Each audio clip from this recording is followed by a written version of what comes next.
Hello दोस्तों, आज हम मैथ की क्लास 22 के बारे में बात करेंगे। और जो आज हम चैप्टर पढ़ने वाले हैं उसका नाम है घातांक और करनी। आज हम घातांक और करनी चैप्टर के बारे में पढ़ेंगे। घातांक स्लैश करनी। और ये जो घातांक और करनी चैप्टर है इसका ये हमारा पहला भाग होगा। और घातांक और जो करनी है इसको हम इंग्लिश में बोलते हैं इंडिसेस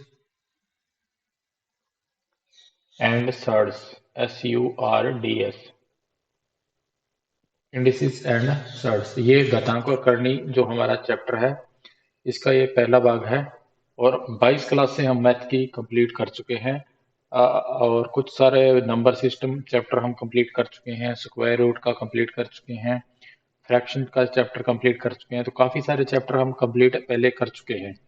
अगर आपने पहले वाली क्लासें नहीं देखी तो आप मैथ की प्लेलिस्ट के अंदर वो सभी क्लासें देख सकते हैं। हम मैथ का पूरा सिलेबस कवर कर रहे हैं, बेसिक से लेके हाई लेवल तक। जितने भी चैप्टर होते हैं उन सभी चैप्टर को हम डिटेल के अंदर सारा चैप्टर सीख रहे हैं कि किस प्रकार से हमारे एग्जाम के अंदर क्वेश्चन पूछे जाते हैं और कौन कौन से फॉर्मूले, कौन कौन सी ट्रिक्स, सभी हम पूरी चीज डिटेल्स के अंदर पढ़ रहे हैं। तो जो ये हमारा चैप्टर है घातांक और करनी, चलिए देखते हैं इसके अंदर किस प्रकार से हमारे नियम होते हैं, घातांक के करनी के नियम होते हैं और किस प्रकार से एग्जाम के अंदर क्वेश्चन पूछे जाते हैं।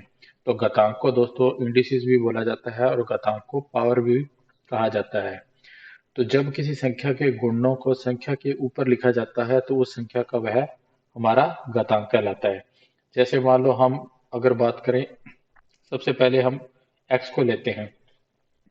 अगर हाँ यहाँ हम x के ऊपर पावर लगा दी 4, x के ऊपर पावर यानी कि x के ऊपर 4 लिख दें, ऊपर की तरफ 4 लिखा हो तो इसको हम क्या बोलेंगे? इसको हम जो ये 4 है, जो ऊपर वाला 4 है, ये तो हो जाएगी हमारी घातांक।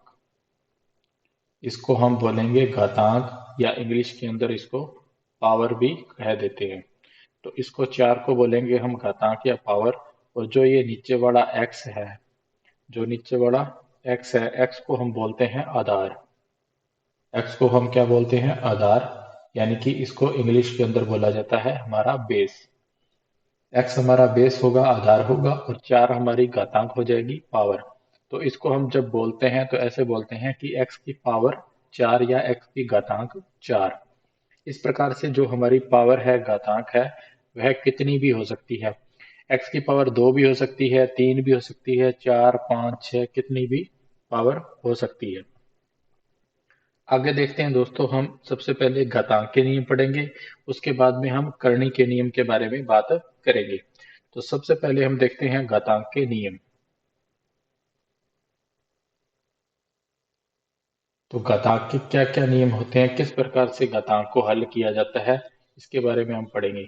ये चैप्टर बहुत ही इम्पोर्टेंट चैप्टर है मैथ का। जब भी आप क्वेश्चन करते हो तो उसके अंदर पावर्स का, करने का यूज बहुत ज्यादा होता है। मैथ के अंदर जब भी सिंप्लीफिकेशन के क्वेश्चन हम सॉल्व करते हैं तो उसके अंदर घातांक और करनी से रिलेटेड बहुत सारे क्वेश्चन आते हैं, और भी बहुत सारी मैथ की। ये एक प्रकार से बेसिक चैप्टर है मैथ का, जो अगर आपको ये अच्छे से आएगा तभी आप चीजों को अच्छे से कर पाओगे। यानी कि एक बेसिक इंपॉर्टेंट चैप्टर है मैथ का। अगर आपको घातांक के बारे में नॉलेज होगा तभी आप सिंप्लीफिकेशन के बहुत सारे क्वेश्चन कर पाओगे।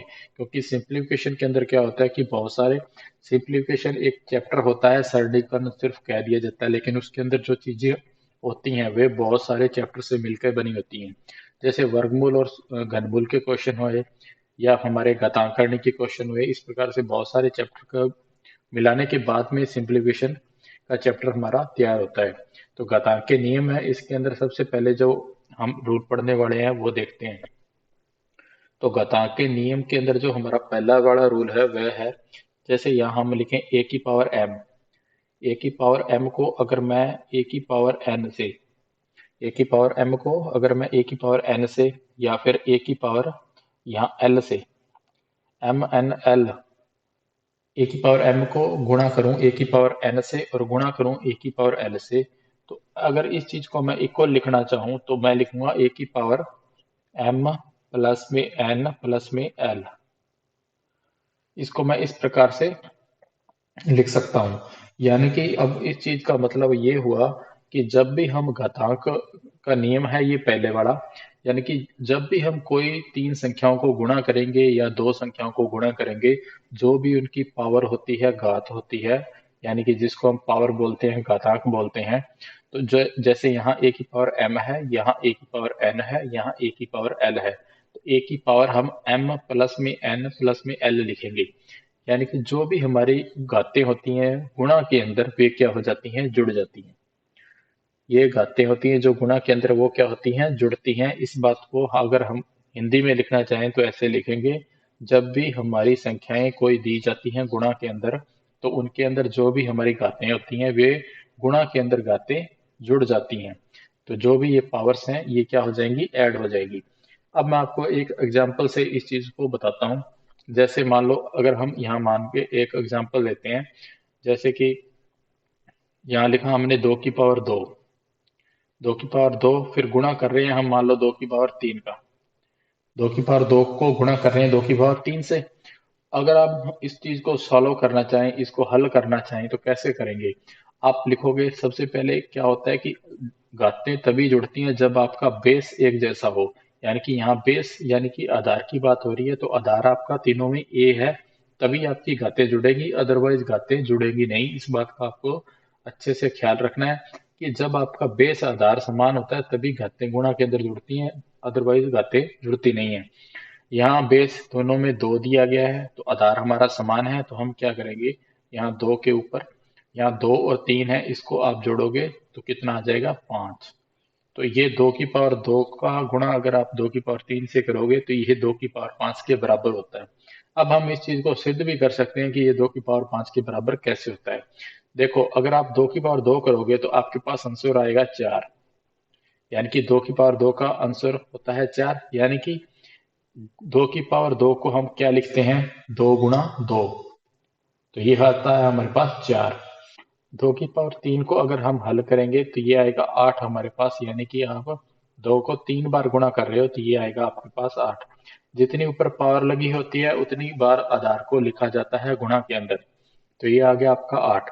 तो आप 4 को गुणा कर रहे हो 8 से, तो 8 4 को गुणा कर रहे हो 8 से, बराबर है आपके पास 2 की पावर 5।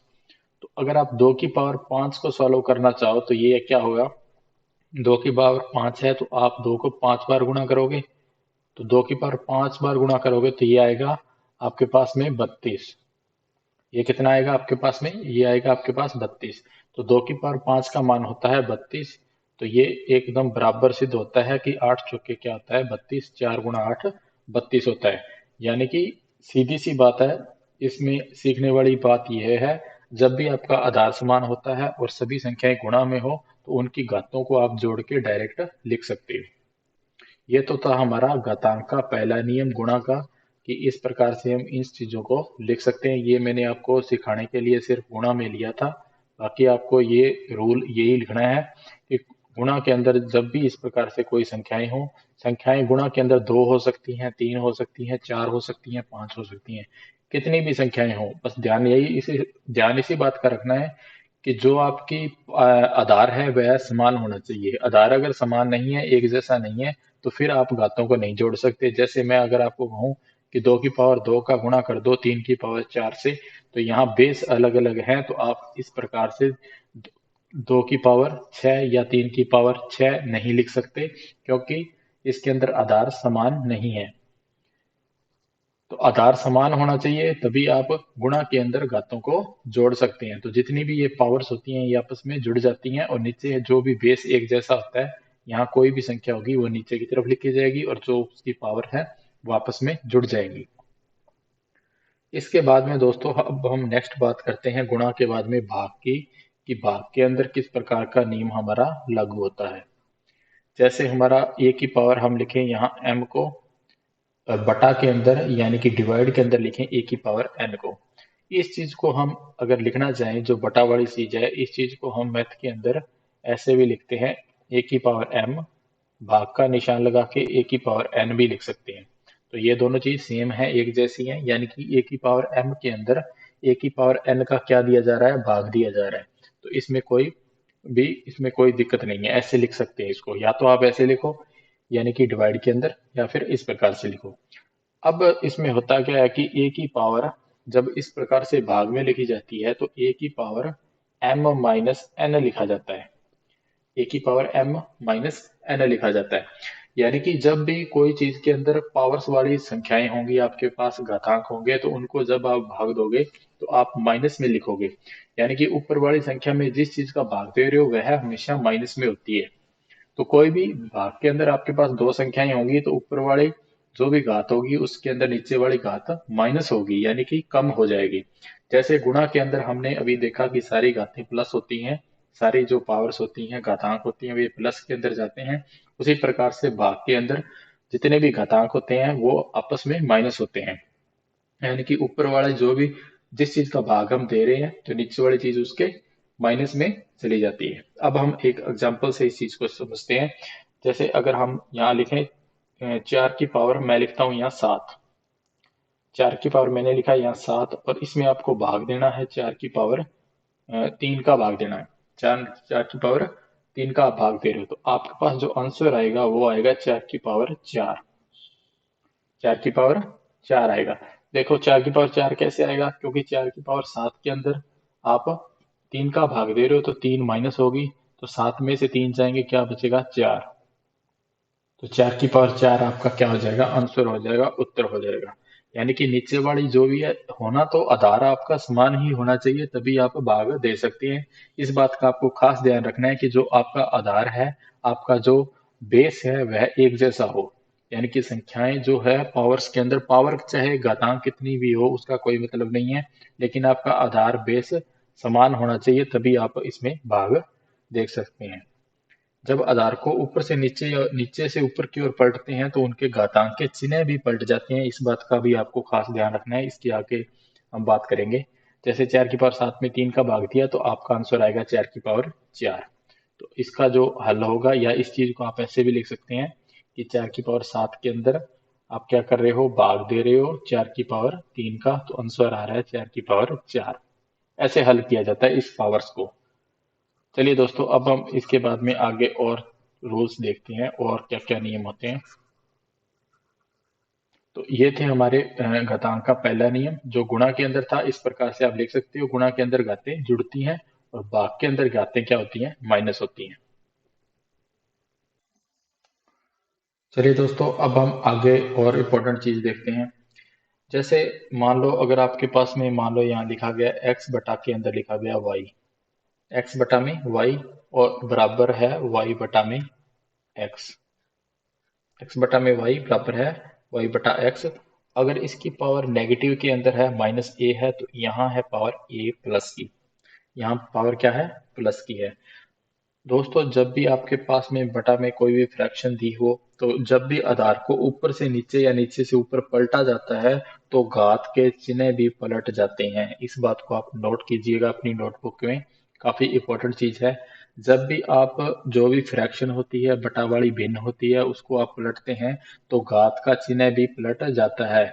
यानी कि अगर आप x बटा वाई को पलटते हो, यानी कि y बटा एक्स के रूप में लिखना चाहो, तो जो अगर पावर नेगेटिव है तो वो पॉजिटिव हो जाएगी, और पॉजिटिव है तो वो नेगेटिव हो जाएगी। इस बात को आप खास ध्यान रखिएगा इस चीज का। यानी कि कोई भी फ्रैक्शन है तो उसको अगर पावर उसकी घात है वो माइनस के अंदर है तो प्लस में चली जाएगी, और प्लस वाली घात माइनस में चली जाएगी।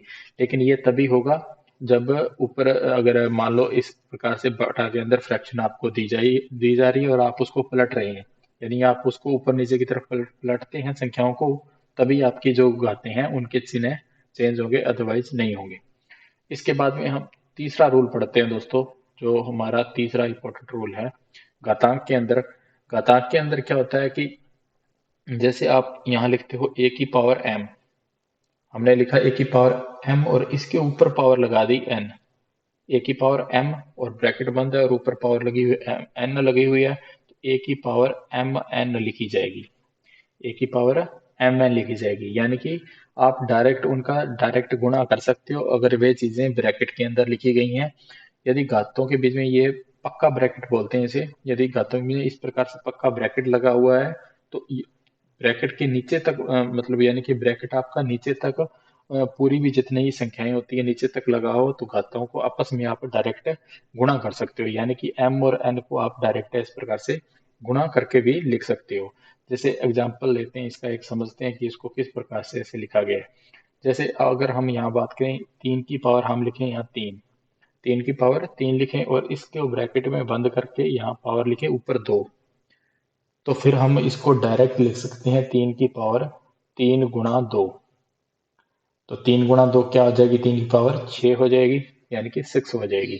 तो इस प्रकार से हम इसको हल कर सकते हैं, यानी कि जो ये वाली घातें होती हैं ब्रैकेट के बाहर और अंदर, ये आपस में क्या होती हैं, गुणा के अंदर लिखी जाती हैं।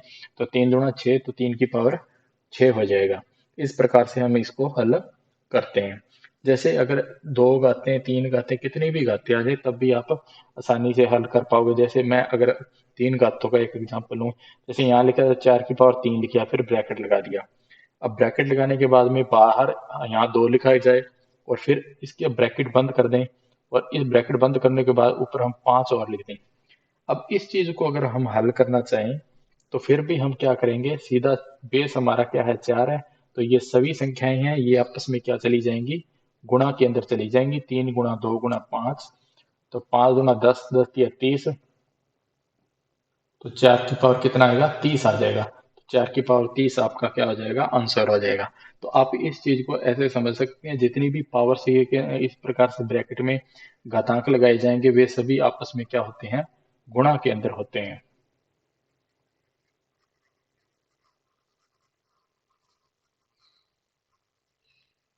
चलिए इसके बाद में हम नेक्स्ट देखते हैं आगे, यानी कि ब्रैकेट के बाद जो भी इस प्रकार से घातांक लगाए जाते हैं वे आपस में गुणा के अंदर डायरेक्ट लिखे जाते हैं। अब इसके अंदर एक और चीज ध्यान देने वाली है दोस्तों। अगर ये तो था जैसे नॉर्मल एक ब्रैकेट लगाया उसके बाद में इस प्रकार से संख्याएं लिखी जाती हैं। अगर घातों के बीच में अगर कच्चा ब्रैकेट लगाओ और वो नीचे तक ना लगाओ तो उस ब्रैकेट का कोई महत्व नहीं होता, उस ब्रैकेट का कोई महत्व नहीं होता। ऐसी अवस्था में हम उन घातों को घातांक के अनुसार ही हल करते हैं। तो अब जैसे मान लो यहाँ हम लिखें, ये नेक्स्ट रूल नहीं है इसी के अंदर ही है, तो इसको एक बार और थोड़ा डिटेल में समझते हैं। जैसे यहाँ हम लिखें 5 की पावर, मान लो यहाँ लिखती हमने 3 लिख दी और 3 को ब्रैकेट के अंदर बंद कर दिया। 3 को क्या किया हमने, ब्रैकेट में बंद किया और 3 के ऊपर पावर 2 लगाई और 2 को फिर ब्रैकेट के अंदर बंद कर दिया। इस चीज के अंदर थोड़ा फर्क हो जाता है दोस्तों, क्योंकि ये क्या होता है कि ये कच्चा ब्रैकेट, इस प्रकार से ब्रैकेट जब लगाया जाता है बातों के ऊपर तो फिर हम इसको उस तरीके से हल नहीं करेंगे जैसा कि हमारा रूल कहता है। तो हम इस चीज को क्या लिखेंगे, इसको हम ऐसे समझेंगे कि 5 के ऊपर पावर 3 है और 3 के ऊपर पावर 2 लगाई गई है। तो यानी कि 5 के ऊपर जो पावर है 3 की पावर 2, 3 की पावर 2 होती है 9, तो 5 के ऊपर हमारी पावर हो जाएगी 9। इस प्रकार से इस चीज को हल किया जाएगा।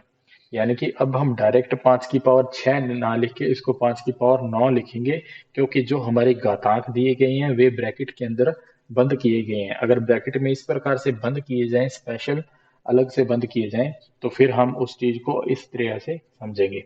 ये बहुत ही इम्पोर्टेंट और नोट करने वाली चीज है। बहुत सारे स्टूडेंट को इसके बारे में पता ही नहीं होता कि वो किस प्रकार से इस चीज को हल कर रहे हैं।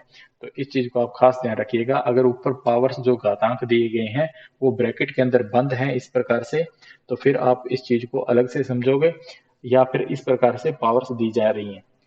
और दो जो हमने पहले देखा था दोस्तों उसके अंदर थोड़ा डिफरेंट था। जैसे उसके अंदर क्या था कि 5 की पावर 3 लिखा मैंने, फिर इसके ऊपर ब्रैकेट बंद करके बाद 2 लिखा। 2 लिखने के बाद में मान लो मैं यहाँ ब्रैकेट बंद करके यहाँ 4 लिख रहा हूँ। तो इस चीज के अंदर और इस चीज में बहुत सारा डिफरेंस है।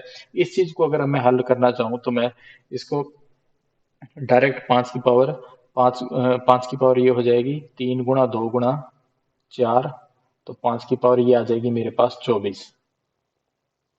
तो इसको तो मैं 5 की पावर 24 लिखूंगा इस प्रकार से। और इस चीज को अगर मैं हल करूं तो इसकी पावर 5 की पावर 3, 3 की पावर 2 अगर ब्रैकेट के अंदर बंद की गई है तो 5 की पावर 9 लिखा जाएगा। तो इस चीज को आप खास में ध्यान रखना कि अलग अलग अगर पावर ब्रैकेट में बंद है या वे पावर इस तरह से लिखी गई हैं बिना ब्रैकेट के एक दूसरे के ऊपर, तो इस प्रकार से अलग उनको घातांक के रूप में हल किया जाता है, ना कि उनको इस प्रकार से नियम के अकॉर्डिंग हल किया जाता है। और इसमें खास बात ध्यान देने वाली है, अगर हमेशा ही जब भी आप पावर्स को हल करो तो ऊपर की तरफ से ही हल करो। जैसे मान लो कहीं कई बार क्या होता है कि पावर्स 3 लगाई जाती हैं तो फिर गड़बड़ हो जाती है। जैसे अगर मैं यहाँ लिखूं 3 की पावर मैं लिखूं 2, 3 की पावर मैंने लिखा 2, और 2 की पावर मैंने फिर 3 लिखी, 3 की पावर फिर 2 लिखी। अब मैं इस चीज को हल करना चाहूँ मान लो पावर्स के अंदर, तो अब आप यहाँ मिस्टेक कर सकते हो, यहाँ भी गलती हो सकती है। तो यहाँ गलती क्या हो सकती है वो आपको ध्यान देनी है। अगर आप इस चीज को हल कर रहे हो तो आप हमेशा ध्यान रखो कि आप ऊपर से हल करो नीचे की तरफ, ऊपर से हल करो नीचे की तरफ, ना कि नीचे से हल ऊपर की तरफ होगा। ऊपर से अगर आप हल करोगे तो यहाँ 3 की पावर 2 है, तो ऊपर 3 की पावर 2 आपकी 9 हो जाएगी। तो आप इस चीज को क्या लिखोगे, 3 की पावर 2 है तो 3 की पावर 2 आपकी 9 है, तो इस प्रकार से लिखोगे आप 3 की पावर 2 और 2 की पावर ऊपर 9 लिखी जाएगी। और फिर 2 की पावर 9 को अगर आप हल करो तो ये होती है 2 की पावर 9 512। तो 3 की पावर 512 आपका राइट आंसर हो जाएगा। इस बात को भी आपको खास ध्यान रखना है, इसमें भी मिस्टेक हो जाती है। डायरेक्ट अगर एक दूसरे के ऊपर लिखी गई हैं तो आप हमेशा क्या करोगे, ऊपर से नीचे की तरफ हल करोगे। तो ये काफी इंपॉर्टेंट है, इस चीज को अच्छे से समझिएगा। अगर ना समझ में आए तो इसको रिवाइज कीजिएगा, वीडियो को बैक करके फिर से देखिएगा, ध्यान से चीजों को देखिए समझिए और इनको आप नोट भी कीजिए। चलिए दोस्तों, अब हम आगे नेक्स्ट रूल की तरफ बढ़ते हैं। हमारा घातांक का अगला रूल क्या कहता है, रूल नंबर 4। इस रूल में है कि कोई भी अगर हमारे पास संख्या उसकी पावर 1 दी गई है तो वह संख्या बिल्कुल उसके इक्वल वह सेम ही संख्या होती है। यानी कि इसका रूल बिल्कुल सिंपल है, कोई भी संख्या की पावर अगर 1 है तो उसका आंसर वह खुद ही संख्या होती है। जैसे मान लो 10 की पावर 1 है तो वह 10 हो जाएगा, 5 की पावर 1 है तो 5 हो जाएगा, 40 की पावर 1 है तो 40 हो जाएगा। यानी कि एक से कोई फर्क नहीं पड़ता, अगर एक लगाया गया है तो वही सेम उत्तर आपका आ जाएगा। इसके बाद में नेक्स्ट रूल देखते हैं। अगर आपके पास कोई संख्या है और उसकी पावर 0 लगा दी गई तो फिर आपका आंसर क्या आएगा, फिर आपका आंसर 1 हो जाएगा।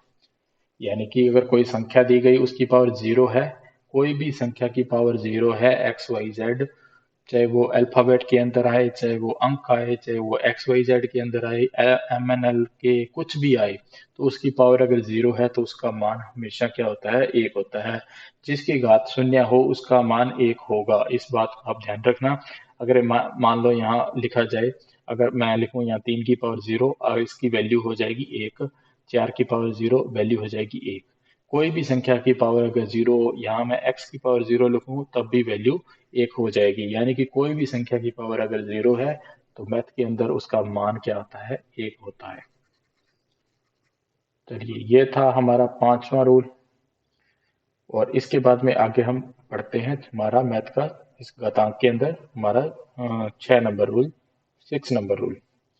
तो नेक्स्ट रूल जो है हमारा वो क्या कहता है कि एक बटा के अंदर अगर आप a की पावर -n लिखते हो, a की पावर -n लिखते हो तो वो होता है a की पावर n के बराबर। a की पावर n के बराबर होता है। अगर आप इस तरह से एक बटा के अंदर a की पावर -n इसको हल करोगे तो a की पावर n आएगा। तो ऐसा क्यों होता है दोस्तों, ऐसा इसलिए होता है, नीचे जब भी आपके पास घातांक वाली संख्या आती है तो उसको आप, घातांक वाली संख्या को जब ऊपर या नीचे की तरफ बदला जाता है तो घात के चिन्ह माइनस प्लस में बदल जाते हैं।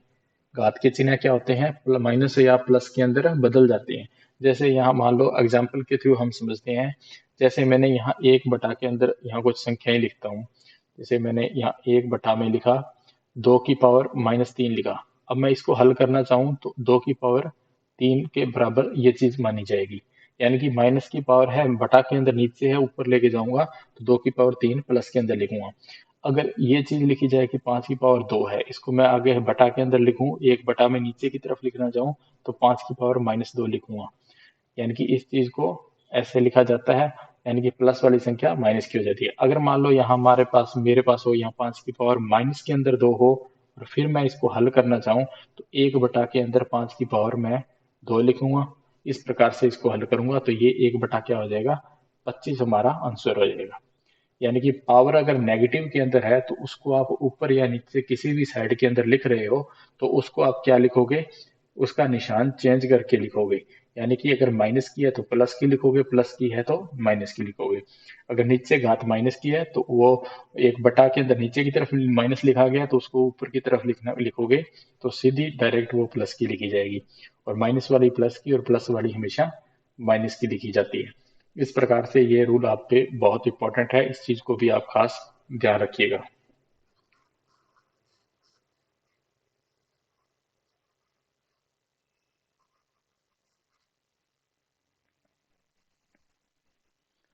अब हम आगे नेक्स्ट रूल पढ़ते हैं। 6 नंबर रूल के बाद में हम नेक्स्ट 7वां रूल पढ़ते हैं घातांक के बारे में, कि हमारा नेक्स्ट रूल क्या कहता है। तो अगला रूल है हमारा, जैसे हमारे पास यहाँ संख्या है ए बी और उसकी पावर लगाई गई है एन, यानी कि ए बी की घात है, पावर है वो है एन।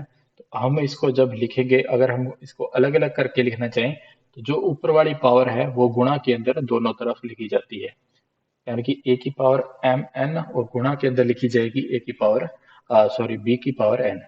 अंदर कोई भी संख्या है उसको अगर आप तोड़ के लिखना चाहो अलग अलग दो संख्याओं के अंदर, तो फिर उनकी अलग अलग पावर आप लिख सकते हो। इस बात को भी आपको ध्यान रखना है।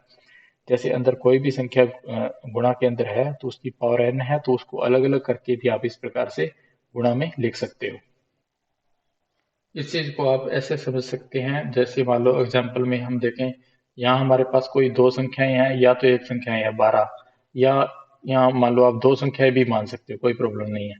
12 की अगर मान लो हम स्क्वायर कर रहे हैं, 12 की क्या कर रहे हैं हम स्क्वायर कर रहे हैं, और इसको अब तोड़ना चाहें 12 को, तो हम 3 × 4 में तोड़ सकते हैं, 4×3 = 12। तो अब जो पावर है वो हमेशा जो n है वह दोनों संख्याओं पे चली जाएगी, यानी कि दो घात है वो दोनों पे चली जाएगी। अब हम इसको हल करें तो 3 की पावर 2 होती है हमारे पास 9, 3 की स्क्वायर हो जाएगी 9, 4 की पावर 2 ये हो जाएगी हमारे 4×4 = 16, और 12 की स्क्वायर हो जाएगी हमारे पास 144। तो 16×9 = 144, तो 144 के बराबर हो जाता है 9 × 6। इससे ये बात सिद्ध होती है कि a × b, यानी कि आपके पास 12 को आप 3×4 भी लिख सकते हो, इसकी पावर भी अगर 2 है, और तो आप इसको अलग अलग करके भी लिख सकते हो। यानी कि या तो आप पहले गुणा करके पावर कर दो, या अलग अलग पावरों को हल करके आप गुणा करो, दोनों एक ही बात होती है, इसमें कोई फर्क नहीं होता। तो इस चीज को आप ऐसे भी समझ सकते हो, यानी कि आप दोनों संख्याओं को अलग अलग करके ऊपर सेम घात रहेगी, इस प्रकार से भी लिख सकते हो। इसके बाद में हम इसका घातांक का नेक्स्ट रूल देखते हैं, ये हमारा 8वां रूल है नेक्स्ट, और ये लास्ट रूल है। इसके अंदर अगर आपके पास में भाग के अंदर संख्याएं दी जाएं, जैसे मान लो a/b, इस प्रकार से संख्या हो, उसके ऊपर पावर लगी हो n, आप इसको n को अलग अलग करके भी लिख सकते हो, यानी कि a की पावर n बटा में b की पावर n। यानी कि अगर ब्रैकेट के ऊपर पूरे के ऊपर होल पावर लगी है तो उस घात को आप अलग अलग ऊपर नीचे की तरफ भी इस प्रकार से लिख सकते हो। ये थे दोस्तों हमारे घातांक के नियम जो हमने अभी तक पढ़े। हमने सबसे पहला रूल जो पढ़ा घातांक के नियम के अंदर गुणा वाला पढ़ा, उसके अंदर घातें क्या होती हैं, जुड़ती हैं। भाग वाला रूल पढ़ा, उसमें इस प्रकार से माइनस होता है। आधार हमारा बेस होता है, वो जो भी है बेस वो नीचे की तरफ लिखा जाता है, इसको हम आधार बोलते हैं। नीचे जो भी संख्या होती है, या एक्स होता है, वाई होता है, कुछ भी होता है, ऊपर जो लिखा जाता है उसको घातांक यानी कि पावर बोला जाता है। इस वीडियो के अंदर हमने घातांक के नियमों के बारे में पढ़ा। आगे हमने इस प्रकार से सभी नियम देखे, इनको समझा अच्छे से कि किस प्रकार से ये चीजें लिखी जाती हैं। आगे हम नेक्स्ट वीडियो के अंदर पढ़ेंगे दोस्तों करनी के बारे में, और उसके बाद में हम क्वेश्चंस भी पढ़ेंगे, पर किस प्रकार से क्वेश्चन हमारे एग्जाम के अंदर आते हैं। ये तो थे घातांक के नियम। आगे हम करनी के नियम के बारे में भी नेक्स्ट वीडियो में बात करेंगे, कि करनी के किस प्रकार से नियम, कौन कौन से नियम होते हैं, और करनी को किस प्रकार से हल किया जाता है। अगर आपको यह दोस्तों वीडियो अच्छी लगी तो इस वीडियो को दोस्तों लाइक जरूर कीजिएगा, और आप अगर हमारे चैनल को पहली बार देख रहे हैं तो आप हमारे चैनल को सब्सक्राइब कर सकते हैं। हम पूरा मैथ का जो कंप्लीट सिलेबस है वो कर रहे हैं, जीरो से लेके बेसिक से लेके हाई लेवल तक की मैथ, और वो हम ये मैथ हम कंप्लीट करेंगे पूरा बिल्कुल। अगर आपका कोई भी कम्पिटिटिव एग्जाम है, इंडिया के अंदर जो भी कम्पिटिटिव एग्जाम होती हैं, चाहे वो एसएससी का है, चाहे वो बैंकिंग है, रेलवे है, या आपका स्टेट का जो भी एग्जाम है, पुलिस का एग्जाम है, जो भी एग्जाम है, वो सभी एग्जाम्स में ये वीडियो आपके जो मैथ का पूरा कोर्स है ये पूरा हेल्पफुल रहने वाला है। थैंक यू दोस्तों, मिलते हैं नेक्स्ट वीडियो में।